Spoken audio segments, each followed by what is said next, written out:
बात ही बात में विश्वास बदल जाता है, रात ही रात में इतिहास बदल जाता है। मुसीबतों से मत घबराओ प्रतियोगियों, धरा को कौन कहे आकाश बदल जाता है, आकाश बदल जाता है। दोस्तों, आज हम लोग प्लेटलेट्स के बारे में पढ़ेंगे। प्लेटलेट्स के कार्य, प्लेटलेट्स का रंग, आकार। आइए देखते हैं प्लेटलेट्स को किन नामों से जाना जाता है। प्लेटलेट्स को बिम्बाणु कहा जाता है। प्लेटलेट्स को बिम्बाणु के नाम से जाना जाता है। इसका टेक्निकल नेम थ्रोम्बोसाइट है, या इसको कहा जाता है थ्रोम्बोसाइट। इसका थ्रोम्बोसाइट नाम क्यों पड़ा है, ध्यान दीजिए। प्लेटलेट्स के भीतर अगर कहेगा कि प्लेटलेट्स के भीतर क्या पाया जाता है, तो प्लेटलेट्स के भीतर थ्रोम्बोप्लास्टिन पाया जाता है। थ्रोम्बोप्लास्टिन पाया जाता है। थ्रोम्बोप्लास्टिन पाया जाता है। यह एक पदार्थ है। थ्रोम्बोप्लास्टिन पदार्थ होता है। इसी से लिया गया शब्द है थ्रोम्बो, और यहाँ साइट का मतलब होता है कोशिका, यानी ऐसी कोशिका जो थ्रोम्बोप्लास्टिन को रखती हो, उसी का नाम है प्लेटलेट्स, और इसका नाम पड़ा है थ्रोम्बोसाइट। अब इसमें पूछता है कि प्लेटलेट्स का आकार कैसा होता है, प्लेटलेट्स का कार्य क्या है, प्लेटलेट्स का रंग क्या है। तो आकार की अगर बात करते हैं तो प्लेटलेट्स का आकार या शेप जो होता है अनिश्चित होता है, इर्रेगुलर होता है, अनिश्चित शेप होता है। दूसरा, इसका काम जो है, प्लेटलेट्स का कार्य पूछेगा तो इसका मेन दो काम है। प्लेटलेट्स कणिका जो होती है, प्लेटलेट्स रुधिर कोशिका जो होती है, रक्त का थक्का बनाने में मदद करती है। रक्त का थक्का बनाना यानी ब्लड क्लॉटिंग कराने में मदद करती है। दूसरा, यह हमारे स्टेमिना को मजबूत करती है। स्टेमिना को मजबूत करना, स्टेमिना को मजबूत करना। इसके अगर रंग की बात आती है तो इसका रंग या कलर जो होता है रंगहीन है। यह रंगहीन है। प्लेटलेट्स का पूछता है निर्माण कहाँ होता है। प्लेटलेट्स का निर्माण अस्थि मज्जा या बोन मैरो में होता है। निर्माण की अगर बात करें, प्लेटलेट्स का निर्माण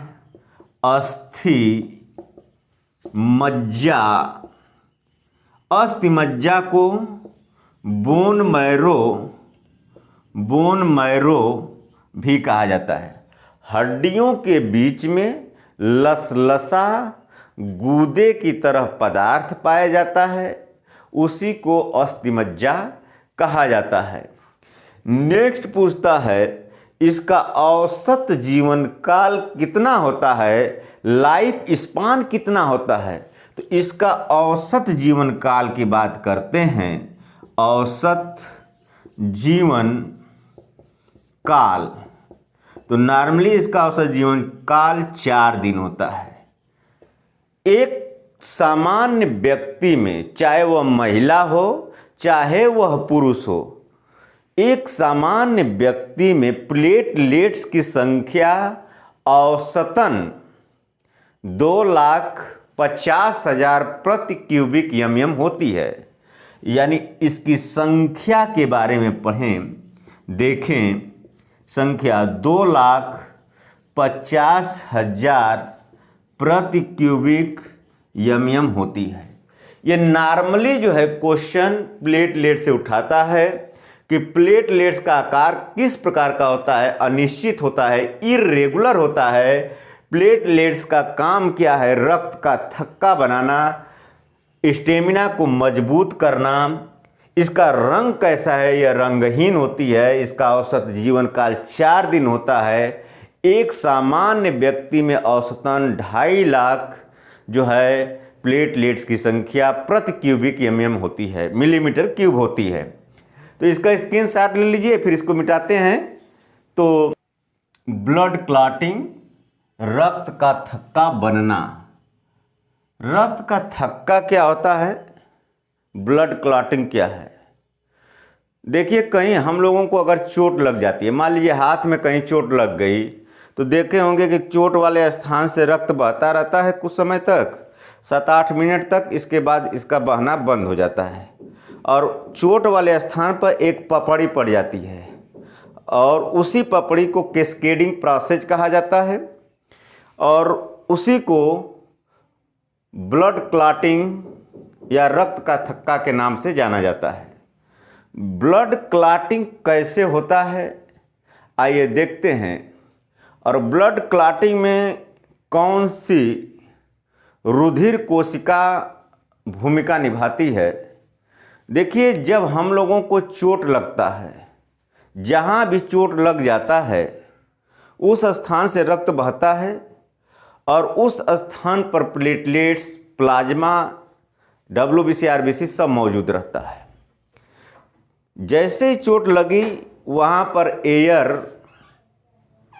पर एयर जो है प्रवेश करती है और जैसे ही एयर के संपर्क में प्लेटलेट्स आती है, प्लेटलेट संपर्क में आकर टूट जाती है और टूट करके उसमें जो थ्रोम्बोप्लास्टिन रहता है बाहर आ जाता है। यानी कहने का मतलब यह है कि हवा के संपर्क में आते ही प्लेटलेट्स टूट जाती हैं और उसमें से थ्रोम्बोप्लास्टिन बाहर निकल जाता है। थ्रोम्बोप्लास्टिन बाहर निकल जाता है। यह थ्रोम्बोप्लास्टिन पदार्थ जब बाहर निकल जाता है, प्लाज्मा में मौजूद होता है कैल्शियम। कैल्शियम प्लाज्मा में ही मौजूद, ब्लड प्लाज्मा में मौजूद होता है प्रोथ्रम्बिन। थ्रम्बिन इन दोनों को एक्टिवेट कर देता है।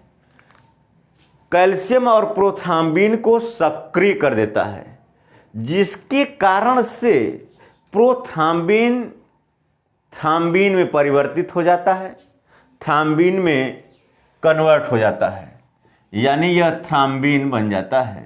थ्रम्बिन, यह थ्रम्बिन सक्रिय हो जाता है। सक्रिय थ्रम्बिन जो होता है, थ्रम्बिन प्लाज्मा में मौजूद होता है फाइब्रिनोजन। फाइब्रिनोजन निष्क्रिय अवस्था में पड़ा रहता है, लेकिन जो चोट वाले स्थान पर जब हवा मिलती है तो थ्रम्बिन जो है फाइब्रिनोजन को एक्टिवेट कर देता है और यह फाइब्रिनोजन फाइब्रिन में परिवर्तित हो जाता है। फाइब्रिन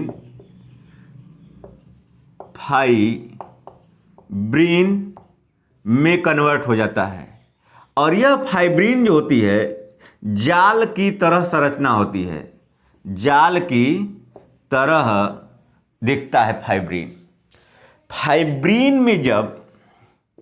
फाइब्रिन से जब बाहर RBC WBC जाने का प्रयास करते हैं तो फाइब्रिन में फंस जाते हैं और फंस जाते हैं तो वहीं पर ब्लड क्लॉटिंग हो जाता है।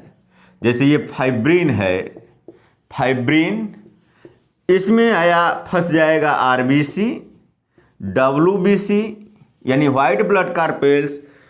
ये जब फंस जाते हैं तो यहाँ बन जाता है ब्लड क्लॉटिंग, रक्त का थक्का बन जाता है, रक्त का थक्का बन जाता है। ध्यान दीजिए, जैसे कोई नाली है और उस नाली में जाली लगा दीजिए, जाली से पानी जा रहा है, लेकिन कोई कूड़ा कचरा अगर नाली में बहते हुए जाली में जाकर फंस जाता है तो पानी नहीं जाता है, यानी कि वहाँ पर जाम हो जाता है। इसी तरह से फाइब्रिन जब बन जाता है, RBC WBC ठोस होती हैं, उस जाली में जाके फंस जाती हैं, जिससे ब्लड बाहर नहीं निकल पाता है और ब्लड क्लॉटिंग हो जाती है। यहाँ पर ध्यान दीजिए, बहुत ही इम्पॉर्टेंट क्वेश्चन बनता है आपका। इस ब्लड क्लॉटिंग से 7 क्वेश्चन, कम से कम 7 क्वेश्चन बनते हैं जो बहुत ही प्रतियोगी परीक्षाओं के लिए इम्पॉर्टेंट है। पूछता है कि रक्त का थक्का बनने में अंतिम उत्पाद क्या होता है। तो अंतिम उत्पाद यहाँ क्या है? फाइब्रिन है। रक्त का थक्का बनने में अंतिम उत्पाद, पहला क्वेश्चन, अंतिम उत्पाद, रक्त का थक्का बनने में अंतिम उत्पाद फाइब्रिन है। क्या है? फाइब्रिन है। दूसरा क्वेश्चन, रक्त का थक्का बनाने वाली रुधिर कोशिका कौन सी है? ब्लड सेल कौन सी है? रुधिराणु कौन सा है? तो रक्त का थक्का बनाने वाला रुधिराणु जो होता है, रुधिराणु, अगर रुधिराणु पूछता है या रुधिर कोशिका पूछता है, रुधिर कोशिका कौन सी है, तो आपका आंसर क्या हो जाएगा? प्लेटलेट्स। क्या हो जाएगा? प्लेटलेट्स। क्यों प्लेटलेट्स? क्योंकि प्लेटलेट्स के भीतर ही थ्रोम्बोप्लास्टिन पाया जाता है और यह थ्रोम्बोप्लास्टिन ब्लड क्लॉटिंग कराने में, देख रहे हैं, मदद करता है। तो रुधिराणु पूछे तो प्लेटलेट्स, अंतिम उत्पाद रक्त का थक्का बनने में फाइब्रिन। अब यहाँ पर तीसरे टाइप का क्वेश्चन पूछेगा कि रक्त का थक्का बनाने वाली कौन सी धातु होती है? रक्त का थक्का बनाने वाला कौन सा तत्व होता है? तो ध्यान दीजिए, अगर धातु यानी मेटल की बात करता है, धातु या तत्व की बात करेगा, तो तत्व कहें, तत्व पूछे या धातु पूछे तो वो आपका हो जाएगा कैल्शियम, Ca यानी कैल्शियम। रक्त का थक्का बनाने वाली धातु कैल्शियम या रक्त का थक्का बनाने वाला तत्व कैल्शियम हो जाएगा। अब यहाँ पर पूछेगा कि रक्त का थक्का बनाने में कौन सा प्रोटीन मदद करता है? तो यहाँ ध्यान दीजिए, रक्त का थक्का बनाने में प्रोटीन पूछता है, प्रोटीन, तो आपका हो जाएगा प्रोथ्रम्बिन, और दूसरा फाइब्रिनोजन,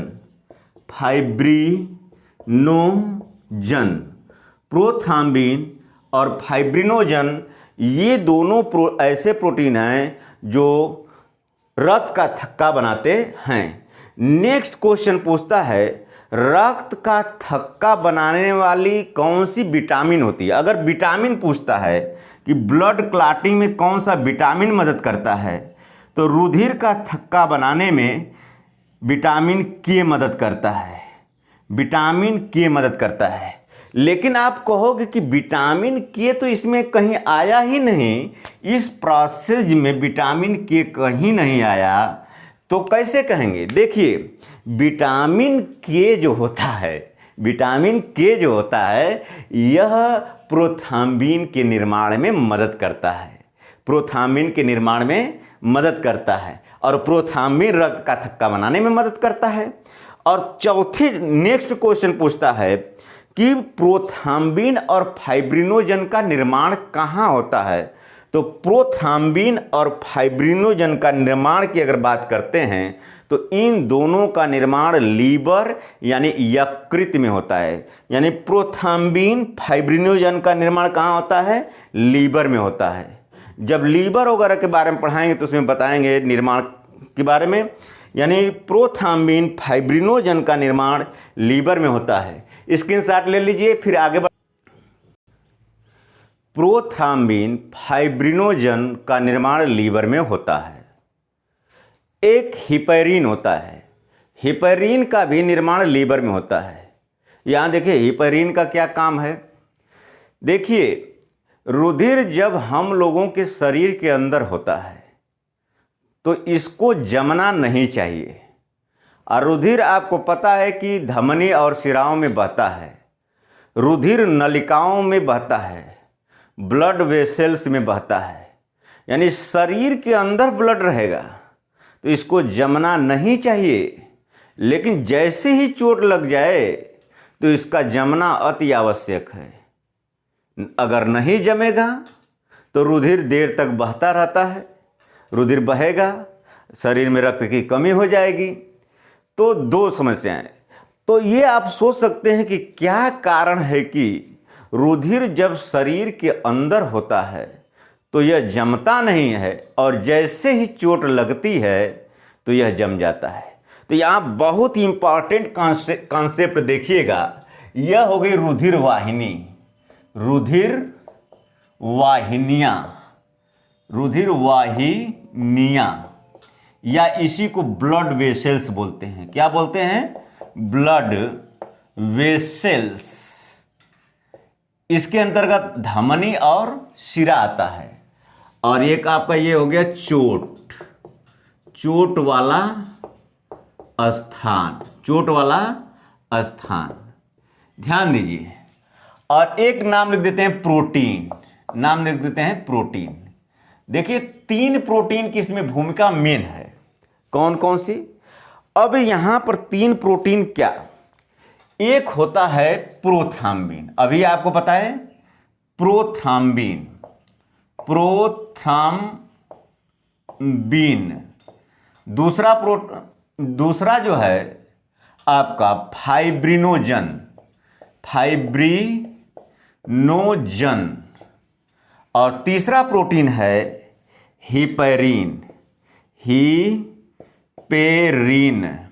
देखिए हिपैरिन शब्द हिपैटिक कोशिकाओं से लिया गया है। जैसे लीवर के कोशिका का नाम होता है हिपैटिक। जैसे एक बीमारी नाम सुने होंगे हिपेटाइटिस, हिपैटिक से ही लिया गया शब्द है हिपेटाइटिस। हिपेटाइटिस रोग से लीवर प्रभावित होता है। हिपेटाइटिस रोग वगैरह के बारे में पढ़ाएंगे तो उसमें डिटेल्स देंगे। यहाँ ध्यान दीजिए, हिपैरिन, फाइब्रिनोजन, प्रोथ्राम्बिन, ये तीनों प्रोटीन हैं। इन तीनों का निर्माण लीवर या यकृत में होता है। कहने का तात्पर्य यह है, इन तीनों की महतारी लीवर यानी यकृत होता है। इन तीनों की महतारी कौन है? लीवर है। तीनों की महतारी लीवर है। अब यहाँ पर ध्यान दीजिए, ये जो प्रोथ्राम्बिन और फाइब्रिनोजन जो होता है, ये ब्लड वेसल्स में इनएक्टिव रहता है, इनएक्टिव रहता है, यानी निष्क्रिय रहता है, निष्क्रिय रहता है। लेकिन जैसे ही चोट लगी, जैसे व्यक्ति को जहां चोट लगती है, चोट वाले स्थान पर यह प्रोथ्राम्बिन और फाइब्रिनोजन एक्टिव हो जाता है। क्या हो जाता है? एक्टिव, एक्टिव यानी सक्रिय हो जाता है, सक्रिय हो जाता है। यहां ध्यान दीजिए, जो हिपैरिन है, जो ये आपका हिपैरिन है, यह हिपैरिन जो होता है रुधिर वाहिनियों में एक्टिव होता है, सक्रिय होता है। एक्टिव यानी कि सक्रिय होता है, सक्रिय होता है। और जहां चोट लग जाती है, इसको मिल जाता है एयर। जैसे हिपैरिन को एयर मिलता है, हिपैरिन इनएक्टिव यानी डेड हो जाता है, मर जाता है। इनएक्टिव या निष्क्रिय या इसी को डेड बोलते हैं, यानी कि मर जाती है। कौन? हिपैरिन मर जाता है। यानी कि चोट वाले स्थान पर जब एयर या हवा मिलती है, एयर या हवा मिल जाती है, हिपैरिन मर जाता है। देखिए अब यहाँ पर बात क्या है, जब रुधिर हम लोगों के रुधिर वाहिनियों में, धमनी शिराओं में बहता है, हिपैरिन रुधिर को जमने नहीं देता है। कहने का मतलब ये है, heparin as a anti clotting का काम करता है, रुधिर को जमने नहीं देता है। लेकिन इसके साथ सबसे बड़ी समस्या ये है, जैसे चोट लगी, चोट वाले स्थान पर हवा डायरेक्ट मिल गई तो हिपैरिन मर जाता है। और वहाँ पर ये प्रोथ्राम्बिन फाइब्रिनोजन सक्रिय हो जाते हैं और ये रक्त को थक्का बनाने में मदद करते हैं। यही कारण है कि रुधिर शरीर के अंदर जमता नहीं है और चोट लग जाती है तो रुधिर जम जाता है। स्क्रीनशॉट ले लीजिए, फिर आगे बढ़ जाते हैं। प्लेटलेट्स जो होती है हमारे स्टेमिना को मजबूत करती है, यानी प्लेटलेट्स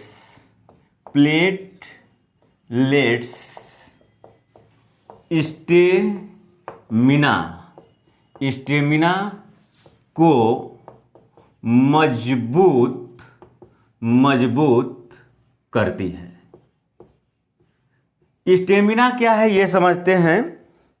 देखिए, ऊर्जा या कार्य के द्वारा हम कार्य को करते हैं और स्टेमिना अगर हमारे में है, कार्य तो करेंगे ही, साथ ही साथ उस कार्य को कितनी देर तक करेंगे। सपोज करिए हमारे में ऊर्जा है, एनर्जी है और हमें चलना है 1 किलोमीटर दूर जाना है और हमारे में ऊर्जा है तो हम 1 किलोमीटर जाएंगे, लेकिन हो सकता है कि 1 किलोमीटर जाने में 4 बार बैठना पड़े अगर स्टेमिना कमज़ोर है तब। लेकिन ऊर्जा के साथ स्टेमिना हमारी मजबूत है तो 1 किलोमीटर ही क्या, 3 किलोमीटर 4 किलोमीटर एकदम चल देंगे, एक ही लगातार चल देंगे, कोई दिक्कत नहीं होगी। कहने का मतलब, स्टेमिना का मतलब ये है कि हम उस कार्य को कितनी देर तक कर सकते हैं। तो स्टेमिना कब कमज़ोर होती है इसको आइए देखते हैं। एक डेंगू बीमारी होती है, डेंगू रोग जो होता है विषाणु के कारण से होता है। क्वेश्चन पूछता है डेंगू रोग किसके कारण से होता है।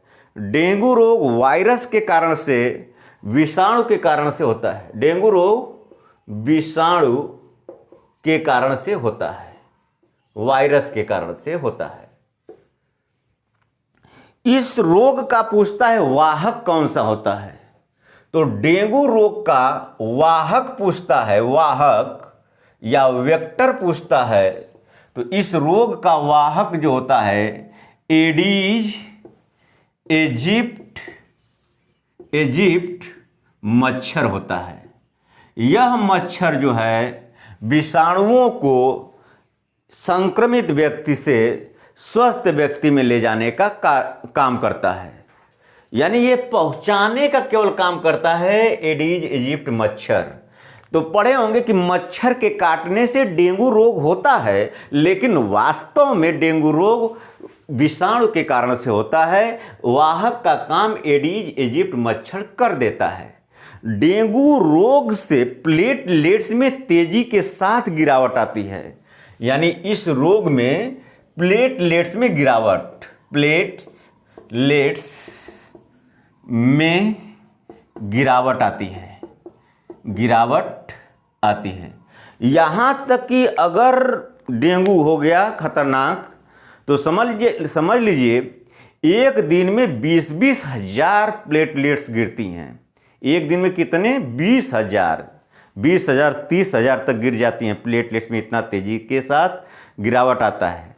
जैसे ही गिरावट आता है प्लेटलेट्स में, वहीं पर स्टेमिना हो जाती है कमज़ोर, वीक हो जाती है और व्यक्ति को कमजोरी, थकान महसूस होने लगती है। कार्य कोई करता है तो लगातार उस कार्य को नहीं कर पाता है, पढ़ने में उसका मन नहीं लगेगा, चलने फिरने में उसका मन नहीं लगेगा। तो इस डेंगू से बचने के लिए, यानी इसके लिए कौन सी दवाएं का प्रयोग, नॉर्मली किस दवा का प्रयोग किया जाता है, उस पर थोड़ा चर्चा कर लेते हैं। देखिए, डेंगू जब बीमारी होती है तो उसके लिए नॉर्मल दवा, सामान्य दवा, अगर दवा पूछता है कि डेंगू से किस दवा का प्रयोग किया जाता है, तो दवा नॉर्मली, देखिए डेंगू रोग हड्डी तोड़ बुखार इसको कहा जाता है। इसमें हड्डियों में भी दर्द रहता है, हड्डियाँ तोड़ तोड़ के बुखार रहता है। कहने में हड्डी में दर्द रहेगा, बुखार भी रहेगा। तो इस बुखार को कम करने के लिए एक दवा आती है, उस दवा का नाम है डोलो। दवा का नाम क्या है? डोलो। या टेबलेट के रूप में आती है। इस दवा का प्रयोग लोग बुखार को कम करने के लिए करते हैं, यानी फीवर को बुखार को कम करने के लिए। नेक्स्ट देखिए, लोग गिलोय का, एलोवेरा का प्रयोग करते हैं। गिलोय,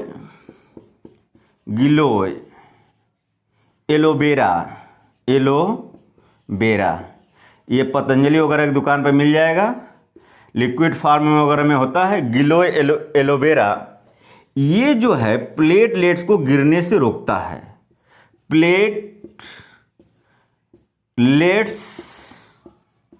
को गिरने नहीं देता है। प्लेटलेट्स को गिरने नहीं देता है। दूध, एक बकरी का दूध पूछता है कि प्लेटलेट्स बढ़ाने के लिए किस जानवर का दूध उपयोगी होता है? बकरी का दूध उपयोगी होता है। यानी बकरी का दूध जो होता है, बकरी का दूध ये प्लेटलेट्स को बढ़ाता है। प्लेटलेट्स को बढ़ाता है, यानी कि गिलोय एलोवेरा प्लेटलेट्स की गिरावट को रोकने में मदद करेगा, और बकरी का दूध प्लेटलेट्स को बढ़ाने में मदद करता है। इसी तरह लोग कीवी का यूज करते हैं। कीवी एक फल होता है। कीवी, पपीता का यूज कर लेते हैं लोग। पपीता की पत्ती खाना, लेकिन पपीता की पत्ती बहुत कड़वा होती है, उसको खाते नहीं हैं लोग। पपीता नॉर्मली खा लेते हैं। नारियल का पानी पीते हैं लोग। नारियल का पानी, फल वगैरह का भी लोग यूज करते हैं। तो ये जो है आपका प्लेटलेट्स के लिए सामान्य दवाएं हैं। जो प्लेटलेट्स जब गिरती हैं, यानी डेंगू रोग जब होता है, उसके लिए एक नॉर्मल दवा है। तो जय हिंद साथियों।